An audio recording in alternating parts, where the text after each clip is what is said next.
Belə bir sual verilib bizə. Uzunluğu 1 metr olan ipə bağlanmış daş şaquli müstəvidə ki, sinüs mənfi bir tezliklə fırladılır. Əgər A nöqtəsində ip qırılırsa, daş hansı maksimal hündürlüyə qalxar?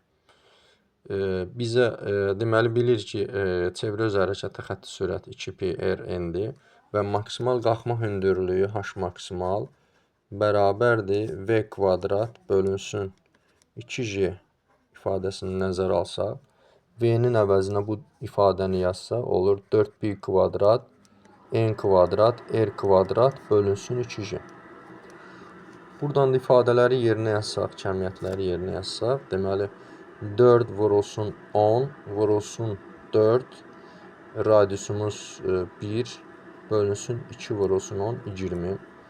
Buradan deməli bu ifadələr ixtisar getdi. Burada 2 qaldı. Bu da 8 metri vermiş olur.